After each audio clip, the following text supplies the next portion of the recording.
साबरमती आश्रम के लिए पैसा किसने दिया था? अंबालाल साराभाई। उनकी बहन थी अनसुईया बेन साराभाई।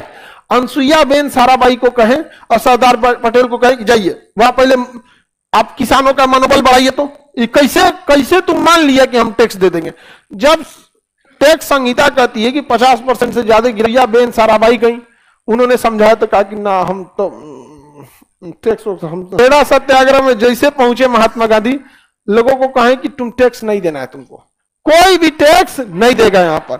और वहां पर बैठे खेड़ा सत्याग्रह में, और महात्मा गांधी खेड़ा सत्याग्रह को वहां पे कहें, अंग्रेजों से कहे कि देखिए जो टैक्स दे सकता है, जो सक्षम है, बस उसी से टैक्स। एक्ट 1919 देखिए, इस आदमी का नाम था सिडनी रॉलेट। नाम क्या था? कानून बनाने के लिए आया था। सिडनी रॉलेट की अध्यक्षता में एक कानून पास हुआ, anarchical and revolutionary act. Anarchical and revolutionary act, इस कानून को लाया किसने था? हाँ, Sydney Rowlatt. Anarchical and revolutionary act, इसी को हम शॉर्टकट में क्या कहते हैं? Rowlatt act. Anarchical and revolutionary act, इसको शॉर्टकट में हम क्या कहते हैं? Rowlatt act. ये तो क्वेश्चनल एंड रिवोल्यूशनरी एक्ट, ये कौन लाया था? Sydney Rowlatt. थोड़ा उटपटांग नाम नहीं है एनार्कल, बट रियल में इसका नाम क्या? आगे बढ़े। तमिल ये कानून कहता है ना कि अंग्रेज किसी को गिरफ्तार कर लेंगे सब शक के आधार पर, बिना अपील, बिना दलील, बिना वकील, यानी गिरफ्तार करके जब कोर्ट में जा सकते हैं अपनी दलील देने के लिए। क्या जा सकते हैं कोर्ट? तो आपकी दलील नहीं सुनी जाएगी, बिना दलील, बिना अपील, बिना वकील। महात्मा गांधी ने इसे काला कानून कहा।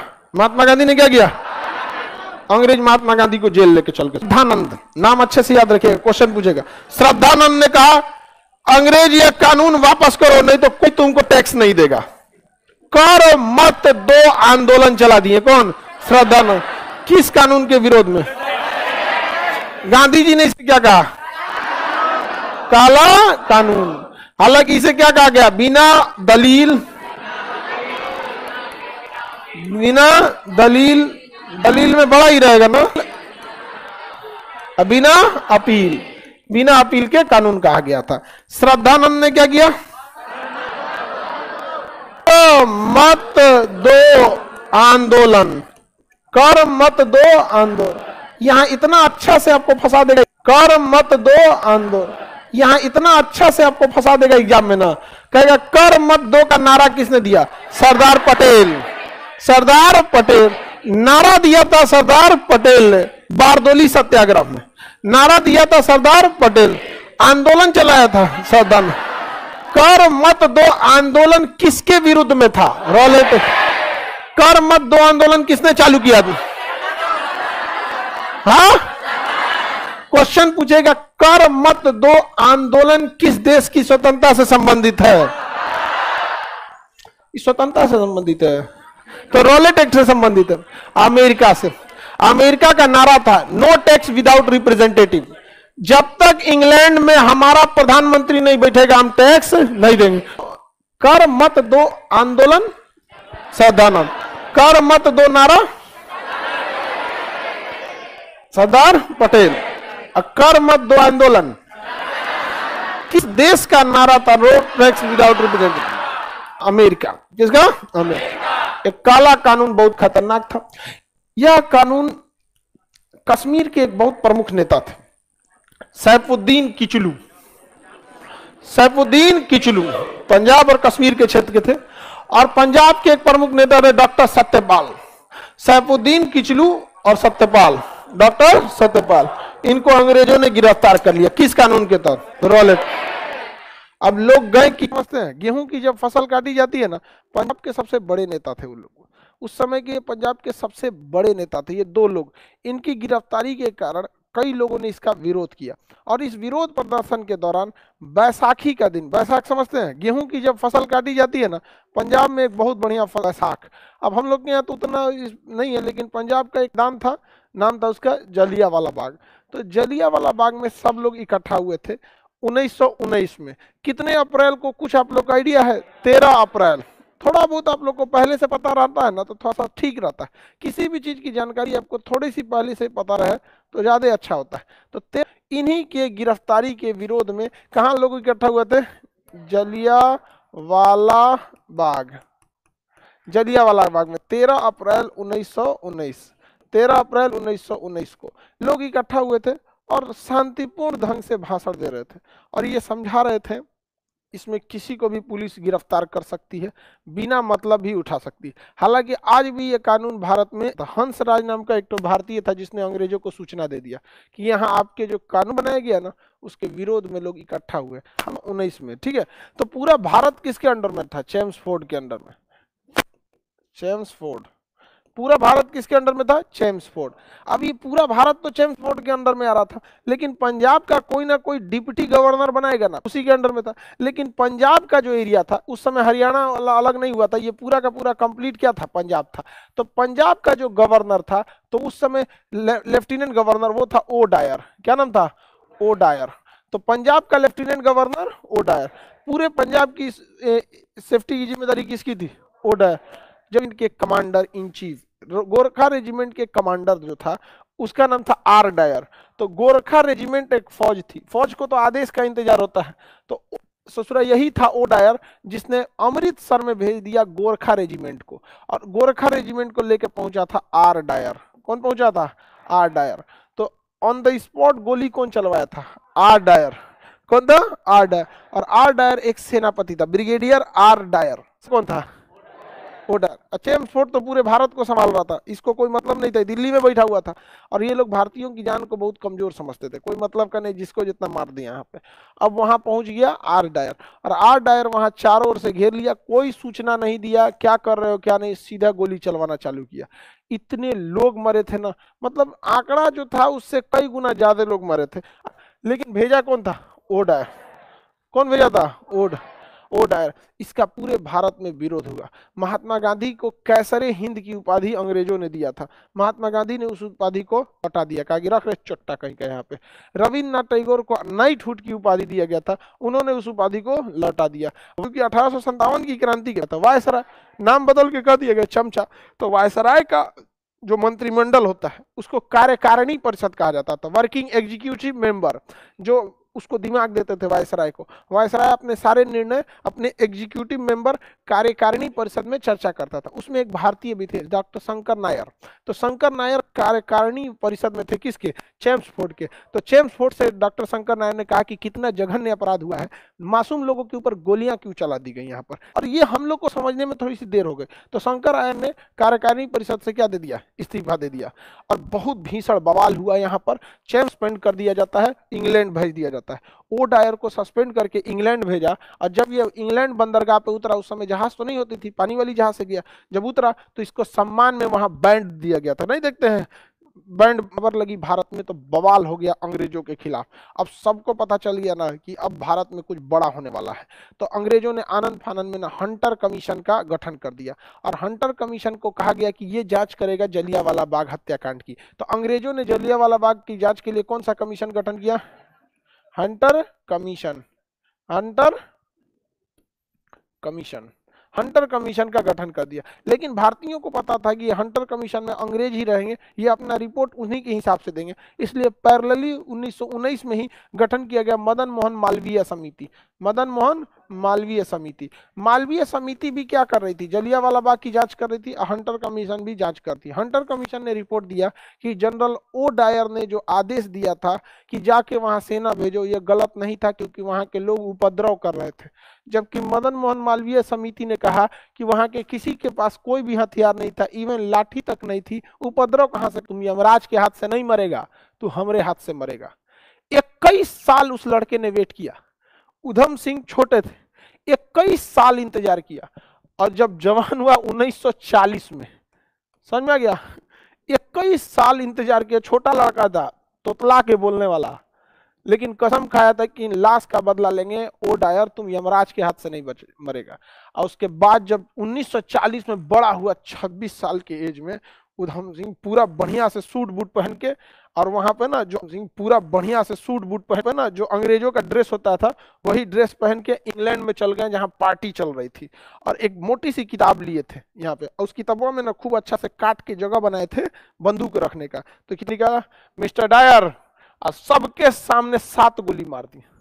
पूरा इंग्लैंड के उस महफिल में पूरी हड़कंप मच गई। और आज से 21 साल पहले आखिरी सांस में वो कंफ्यूज था, वो डायर की मारा क्यों हमको, कहा कि याद कर 21 साल पहले जब तुम रिटायर्ड नहीं हुआ था अपने ड्यूटी के टाइम पे, तो पंजाब में घुस के जलियांवाला बाग में लोगों को मारा था। तो उधम सिंह ने उड़ा दिया किसको, ओ डायर को। किसे, ओ डायर। गोली किसने चलाया था, ब्रिगेडियर आर डायर। इसको आदेश किसने दिया था, ओ डायर। उधम सिंह का बाद में उधम सिंह को पकड़ के फांसी दे दिया गया वहां पे। तो उधम सिंह ने कहा हमारा काम हो। रॉलेट एक्ट का असली नाम anarchical and revolutionary act, Sydney Rowlatt ने इसे पास किया था।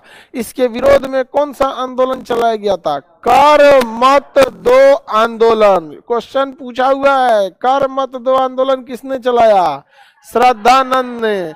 जबकि बारदोली में कर मत दो का नारा किसने दिया, कर मत दो का नारा 10 साल बाद दिया गया था, 1928 में, जब बारदोली में आंदोलन चल रही थी उस समय। समझ में आ गया कि नहीं आ गया। अब आगे देखते हैं होम रूल। इसके बाद कौन सा टॉपिक है, किसी को कोई दिक्कत नहीं ना। कांड के बाद किसने वायसराय की कार्यकारिणी परिषद से त्यागपत्र दिया था, डॉक्टर शंकर नायर। किसने दिया, शंकर नायर, डॉक्टर शंकर नायर। जलियांवाला बाग कब हुआ था, 13 अप्रैल 1919। उस दिन कौन सा त्योहार था, बैसाखी। बैसाखी। वहां का लेफ्टिनेंट गवर्नर पंजाब का कौन था, ओडर। और गोरखा रेजिमेंट का ब्रिगेडियर कौन था, हाँ। और भारत का वायसराय कौन था, चेम्सफोर्ड। सरकारी आंकड़े के हिसाब से 389 लोगों की जान गई, जबकि इससे 4 गुना लोगों की मौत हुई थी। इसकी सूचना किसने दिया था, हंसराज। किसने दिया, हंसराज। कैसरे हिंद की उपाधि किसने लौटाई थी, सर की उपाधि रविन्द्रनाथ टैगोर। वायसराय की कार्यकारिणी परिषद से शंकर नायर ने त्यागपत्र। कांग्रेस ने कौन सी जांच कमेटी गठन किया था, मदन मोहन मालवीय समिति। जबकि अंग्रेजों ने कौन सी समिति का गठन, हंटर कमीशन। एक और हंटर कमीशन है 1881 में है, समझ आएगा। जलियांवाला बाग हत्याकांड होने से 40 साल पहले वो तकनीकी शिक्षा के लिए हंटर कमीशन का गठन किया गया था। उस समय भारत का वायसराय रिपन हुआ करता था। तो हंटर कमीशन एक और है जो किसके लिए, एजुकेशन के लिए। तो दोनों का नाम एक जैसा है, तो आपको ऑप्शन के हिसाब से तब सेलेक्ट करना पड़ता है। क्वेश्चन कहेगा हंटर कमीशन का संबंध किससे है, तो अगर वो जलियांवाला बाग वाला रहेगा और शिक्षा वाला, दोनों ऑप्शन में नहीं रहेगा क्योंकि दोनों था वहां पर। तो इनकी रहने वाली थी एनी बेसेंट, याद कीजिए। एनी बेसेंट जो थी थियोसॉफिकल सोसाइटी की सदस्य बन के भारत में आई थी। उन्होंने देखा कि अंग्रेज भारत में बहुत अत्याचार करते हैं सर।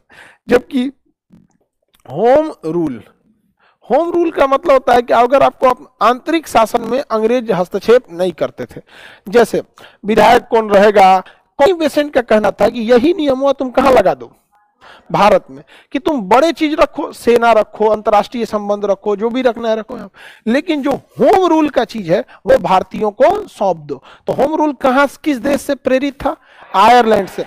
इस होम रूल लीग को सबसे पहले स्टार्ट किए थे, एनी बेसेंट से भी पहले किए थे बाल गंगाधर तिलक। होम रूल जो था आयरलैंड से प्रेरित था। अप्रैल 1916 में तिलक जी ने क्या किया था, चालू किया था। अप्रैल 1916 में किसने चालू किया, बाल गंगाधर तिलक।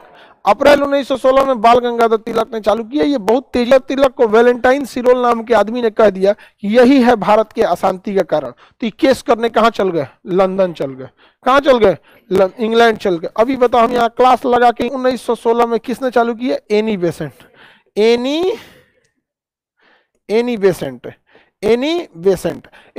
ने चालू किया 1916 में ये होम रूल। अंग्रेजों ने इन्हें होम रूल आंदोलन को क्या कर दिया, अंग्रेजों ने दबा दिया। हालांकि होम रूल आंदोलन काफी ठीक ठाक था। अगर ये सफल हो जाता तो भारत के लोगों को काफी सहूलियत होती। कांग्रेस और मुस्लिम लीग 1916 के लखनऊ अधिवेशन में, 1916 के किस अधिवेशन में, लखनऊ अधिवेशन में एक हो गए थे। कांग्रेस अलग थी, और मुस्लिम लीग अलग थी। इवन कि 1907 में याद कीजिए कांग्रेस का विभाजन दो भागों में हो गया था, गरम दल और नरम दल। तो 1916 में जब अंग्रेजों ने एकदम बेहतरीन ढंग से बाल गंगाधर तिलक के आंदोलन को दबा दिया और एनी बेसेंट के आंदोलन को दबा दिया ना, तो इन लोगों को समझ में आ गया बाल गंगाधर तिलक और एनी बेसेंट को कि अंग्रेज बेहतरीन ढंग से दबा देंगे हम लोग। तो 1916 में एनी बेसेंट और बाल गंगाधर तिलक ने पूरा प्रयास किया और गरम दल, नरम दल और मुस्लिम लीग तीनों को क्या कर दिया, एक कर दिया। तीनों को क्या कर दिया, एक कर दिया। और इसी अधिवेशन में कौन उपस्थित थे, महात्मा गांधी। 1916 वाले ही अधिवेशन में थे ना जी, 1916 वाले में थे कि नहीं। तो महात्मा गांधी भी इसी आंदोलन में उपस्थित थे। तो बताइए होम रूल आंदोलन कहां से प्रेरित था, पहले शुरू किसने किया, तिलक जी। उसके बाद एनी बेसेंट, दोनों का क्या रहा, असफल हो गया। बाद में अंग्रेजी ने दबाने में सफल हो गए। हालांकि उसके बाद एनी बेसेंट और बाल गंगाधर तिलक ने गरम दल, नरम दल तथा मुस्लिम लीग तीनों को क्या कर दिया था, एक कर दिया। तीनों को एक कर दिया था, रिपीट किया था। होम रूल लीग को मोतीलाल ने रिपीट किया था लगभग 10 साल बाद। 1929 में मोतीलाल नेहरू ने एक रिपोर्ट दिया था जिसका नाम था नेहरू रिपोर्ट। क्या नाम था, नेहरू रिपोर्ट। नेहरू रिपोर्ट में भी होम रूल लीग की ही मांग की गई थी, लेकिन नाम अलग था, उसका नाम था dominion state. Dominion state, dominion state मतलब होता है कि राज्यों की जिम्मेदारी हमें दे दो, राज्यों की जिम्मेदारी हमें दे दो। तो होम रूल भी तो वही मांग कर रहा था। नेहरू रिपोर्ट कब आया था, 1928 में, 1929 में, 28 में।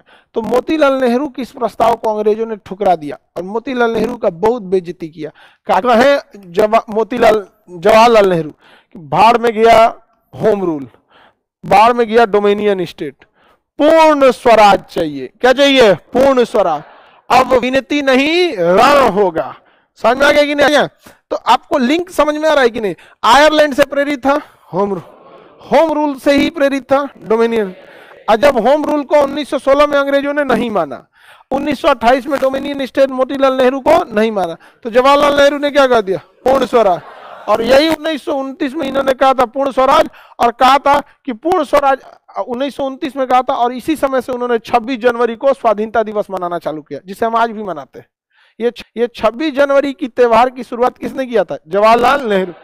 बाकी तो होम रूल आंदोलन दो लोगों ने मिलकर चालू किया था, बाल गंगाधर तिलक और एनी बेसेंट। बाल गंगाधर तिलक तथा एनी बेसेंट 16 दो लोगों ने चालू किया था। चंपारण कब चालू हुआ, 1917। अहमदाबाद मिल मजदूर, अहमदाबाद मिल मजदूर 1918। खेड़ा सत्याग्रह, खेड़ा सत्याग्रह 1918। इसमें वर्ल्ड वॉर जब चल रहा था ना, 1914 से 1918 तक प्रथम विश्व युद्ध चला, और यह खत्म हुआ 1919 में वर्साई की संधि के द्वारा, treaty of the Versailles. France में एक महल है, करता हूं कि प्रथम विश्व युद्ध के बाद तुर्की का विभाजन होने नहीं देंगे। किसने बोला था, मुसलमान दबा के साथ दिया, किसका, अंग्रेजों का साथ दिया प्रथम विश्व युद्ध में 1914 से 1918 के दबा के मुसलमानों ने साथ दिया। इधर अंग्रेजों ने महात्मा गांधी से कहा था कि आप हिंदुस्तानियों को ब्रिटिश सेना में भर्ती कराइए, जब प्रथम विश्व युद्ध हम जीत जाएंगे तो भारत के बारे में कुछ अच्छा सोचेंगे। भारत में हो गया, अब तुर्की का विभाजन नहीं होगा, अब तुर्की का विभाजन नहीं होगा। महात्मा गांधी उम्मीद लगा के बैठे थे। महात्मा गांधी सेना में इतने लोगों को भर्ती कराए थे कि महात्मा गांधी को सार्जेंट कहा जाने लगा, क्योंकि सेना और पुलिस में भर्ती कराने वाले को सार्जेंट कहा जाता है। क्या कहा जाता है, सर। तो महात्मा गांधी को क्या उपाधि मिल गई, सार्जेंट। हाँ, अच्छा मिला। और मुसलमानों को भी 1919 में बड़ी अच्छा मिला। 1919 में महात्मा गांधी को मिला जलियांवाला बाग, बढ़िया से इलाज किया। सब 1919 में मुसलमानों के लिए तुर्की का विभाजन कर दिया, तुर्की का क्या कर दिया, विभाजन हो गया। तो आपको नहीं झुका सकता है। और इसे करके महात्मा गांधी ने खिलाफत आंदोलन की क्या कर दिया, अध्यक्षा कर दिया। उसके 1 महीना बाद अंग्रेजों ने कह दिया ठीक है गलती हो गया, तुर्की का विभाजन रद्द। मुसलमानों ने कहा फरिश्ता मिल गया हमको, यही फरिश्ता था, मिल गया हमको। समझ आ गया कि नहीं आ गया। लेकिन आपको एक चीज लगेगा कि अंग्रेज क्या, अंग्रेजों ने तुर्की का विभाजन, बस विभाजन रोका था। उसके बाद तुर्की में खलीफा के पद को हटा दिया गया, वहां चुनाव कराया गया, समझा गया। और जो धार्मिक चीज था चुनाव कराया गया, समझा गया। और जो धार्मिक चीज था वो किस पे हो गया, राजनीतिक पद बना दिया, और वहां से खलीफा का पद खत्म कर दिया, समझा गया। आज पूरी दुनिया में ना, अगर किसी भी क्रिश्चियंस को एक समझा तो 1919 में कौन सा आंदोलन हुआ, खिलाफत आंदोलन।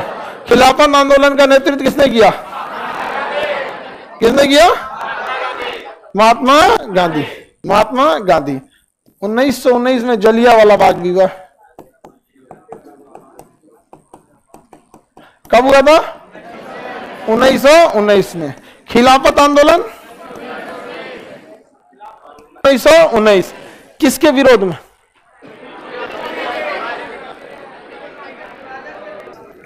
असहयोग, असहयोग आंदोलन 1920 कितने तारीख को हुआ था, 1 अगस्त 1920। इस पूर्ण रूप से अहिंसक आंदोलन करेंगे तो अंग्रेज हमारे ऊपर लाठी नहीं चला पाएंगे, और ये सबसे बड़ी ताकत थी। कुछ लोगों को लगता है ना कि तो महात्मा गांधी ने कहा अंग्रेजों का पूर्ण रूप से विरोध कीजिए, कोई भी चीज अंग्रेजों का क्या करना है, अंग्रेजों का नहीं लेना है। भारत के लोगों से कहा गया कि जितने सैलून वाले थे आप अंग्रेजों का काटिए, काटना है तो कोई चीज दीजिए ऐसा की दलिदर लगे, की इच्छा पूरी हो गई। यहां 1922 में क्या हुआ, 5 फरवरी 1922, 5 फरवरी 1922 प्रदेश के शहर गोरखपुर में कुछ क्षेत्रीय नेता इस चीज को लेकर आगे बढ़ रहे थे। अब वहां पर क्या हुआ, गोरखपुर के पास एक स्टेशन है चौरी चौरा, क्या नाम है, चौरी चौरा रेलवे स्टेशन, चौरी चौरा एक ट्रेन भी चलती है, चौरी चौरा एक्सप्रेस, समझा। पुलिस ने इन आंदोलनकारियों को रोकने की कोशिश किया, कहा कि नहीं कौन जी करता है, आंदोलन करता है, यहाँ पे भीड़ लगा के ऐसे उसे जाता है। लोग गुस्सियाए थे कि अरे जब महात्मा गांधी कहें 1 साल में 22 पुलिस वाले जिंदा जल गए थे सर, बहुत जघन्य अपराध था। अब आप खुद सोच के देखिए, 1 हफ्ता बाद यानी 12 फरवरी को महात्मा गांधी ने इस आंदोलन को स्थगित कर दिया। यहां गुजरात में थे और स्थगित कर दिया, कहा कि बहुत जघन्य अपराध किया गया है, इसे स्थगित किया जाता है। जबकि महात्मा गांधी 5 फरवरी 1922 को यह हुआ था, 12 फरवरी 1922 को महात्मा गांधी ने आंदोलन को वापस। इसके बावजूद अंग्रेजों की हिम्मत नहीं थी, जो गांधी जी को पता है ना ही कोई दूरदर्शिता है, ये खुद महात्मा गांधी का विरोध कर देंगे। और हुआ भी ऐसा ही, देश की जनता गांधी जी का विरोध करने लगी। मोतीलाल नेहरू ने कहा था कि यदि किसी कश्मीर के किसी गांव में कोई अपराध हो जाए तो इसकी सजा कन्याकुमारी को थोड़े दीजिएगा। जवाहरलाल नेहरू ने कहा था। जबकि सुभाष चंद्र बोस ने कहा कि जब पूरी दुनिया, भारत का उत्साह अपने चरम पर था, तो महात्मा गांधी द्वारा आंदोलन वापस लेना मेरे पल्ले ही नहीं पड़ा। समझ में आया कि नहीं आ गया। तो महात्मा गांधी को उठा ले गए, महात्मा गांधी का विरोध होना चालू हुआ। और जब महात्मा गांधी का विरोध हुआ तो मोह भंग खत्म हो गया।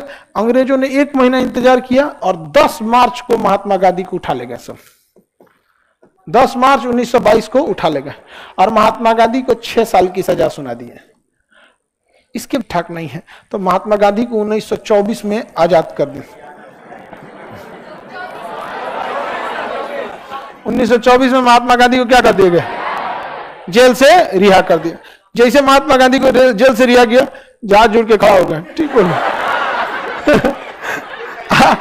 कर्नाटक के, सुनिए, कर्नाटक के बेलग्राम में अधिवेशन, बेलग्राम अधिवेशन कहां हो रहा था, करना। यह एकमात्र अधिवेशन था जिसमें महात्मा गांधी ने अध्यक्षता किया था, क्योंकि महात्मा गांधी को पता था कि अगर